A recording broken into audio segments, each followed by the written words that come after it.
ये एक बात सुनो, आपके संज्ञान के लिए दूं, साल भर का चार्ट निकाल लेना जी।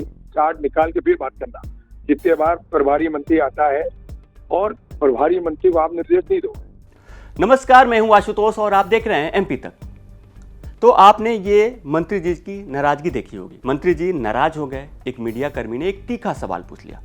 मंत्री जी का पारा इस सवाल को सुन करके हाई हो गया। पत्रकार ने सिर्फ इतना पूछा था कि ग्वालियर शहर की सड़कें जर्जर है, अस्पताल बदहाल है, और जब ज्योतिरादित्य सिंधिया शहर के दौरे पे आते हैं तो प्रभारी मंत्री होने के नाते तुलसी सिलावट सक्रिय हो जाते हैं। बस तुलसी सिलावट इसी बात को लेकर के नाराज हो गए और फिर वो पत्रकार पे बरसने लगे। मीडिया कर्मी को वो नसीहत देने लगे और कहने लगे कि आप मुझे निर्देश देने की स्थिति में नहीं है, भाषा का सही उपयोग कीजिए। मुझसे यह पूछने का अधिकार मैं किसी को नहीं देता। मैंने क्या कामकाज किया है ये पार्टी और सरकार के पास पूरी तरीके से दर्ज है। ग्वालियर की जो बदहाली है, बदहाली की वजह स्टैंड छुप नहीं रही है। चाहे हम रोडों की बात करें, चाहे हम हॉस्पिटल की बात करें, लेकिन आपकी कोई प्रतिक्रिया नहीं आती है। जब महाराज आते हैं तभी आप शहर में एक्टिव होते हैं, उसके बाद आप दिखाई नहीं देते। बल्कि आपकी एक बात सुनो, आपके संज्ञान के लिए दूं, साल भर का चार्ट निकाल लेना जी। चार्ट निकाल के फिर बात करना, कितने बार प्रभारी मंत्री आता है और प्रभारी मंत्री को आप निर्देश नहीं दो। मैं आपको कह रहा हूँ, आप समस्या के लिए मुझे अवगत कराओ, मैं सहमत हूँ। एक जागरूक पत्रकार हो, मेरे भाई हो मैं, पर ये जो भाषा आप बोल रहे हो इसको वापस लो, ये अच्छी बात नहीं। ये अधिकार मैं किसी को नहीं देता, समझ में आई। मेरा लेखा जोखा मेरी पार्टी रखती है, मेरी सरकार रखती है, और मैं आपको फिर कह रहा हूँ ग्वालियर के हित में आपने बात बोली है। उन सारी समस्याओं के समाधान के लिए सरकार हमेशा सजग थी, सजग है। अब मंत्री जी क्यों नाराज हुए ये समझ में नहीं आया। क्या सवाल में सिंधिया का नाम जोड़ दिया गया इसलिए मंत्री जी नाराज हो गए, या फिर सड़कों की बदहाली का सवाल पूछ लिया गया इसलिए तुलसी सिलावट भड़क गए। वैसे तो ग्वालियर की सड़कों की बदहाली का ये मामला कोई नया नहीं है। खुद केंद्रीय मंत्री ज्योतिरादित्य सिंधिया भी सड़कों की बदहाली की बात स्वीकार कर चुके हैं। यही नहीं, एमपी हाई कोर्ट की ग्वालियर खंडपीठ ने सड़कों की बदहाली पर पिछले साल कड़ी टिप्पणी की थी।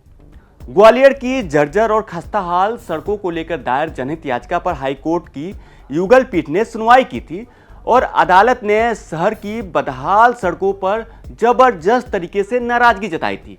और इसके साथ ही उन्होंने कहा था कि वास्तव में जो सड़कों की हालत है वो काफी चिंताजनक है। कोर्ट ने नगरीय प्रशासन विभाग के प्रमुख सचिव, ग्वालियर कलेक्टर और नगर निगम आयुक्त को नोटिस जारी कर 4 सप्ताह में जवाब मांगा था। और इस सवाल पे जो मंत्री जी नाराज हो रहे हैं वो मंत्री खुद ही कैबिनेट की मीटिंग में इसका जिक्र कर चुके हैं।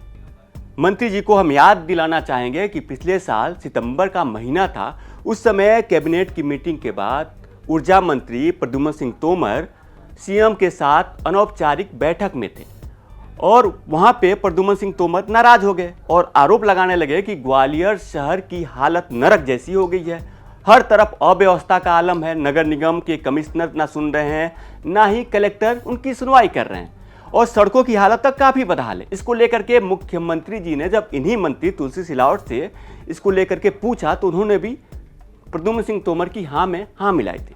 फिलहाल मंत्री जी का गुस्सा ग्वालियर में चर्चा का विषय बना हुआ है। लोग भी यही सवाल कर रहे हैं कि जर्जर सड़क के सवाल पर तो मंत्री जी की नाराजगी नहीं हो सकती क्योंकि वो खुद इसके भुक्तभोगी हैं, तो क्या उन्हें सिंधिया के आने पर सक्रियता वाली बात चुप गई?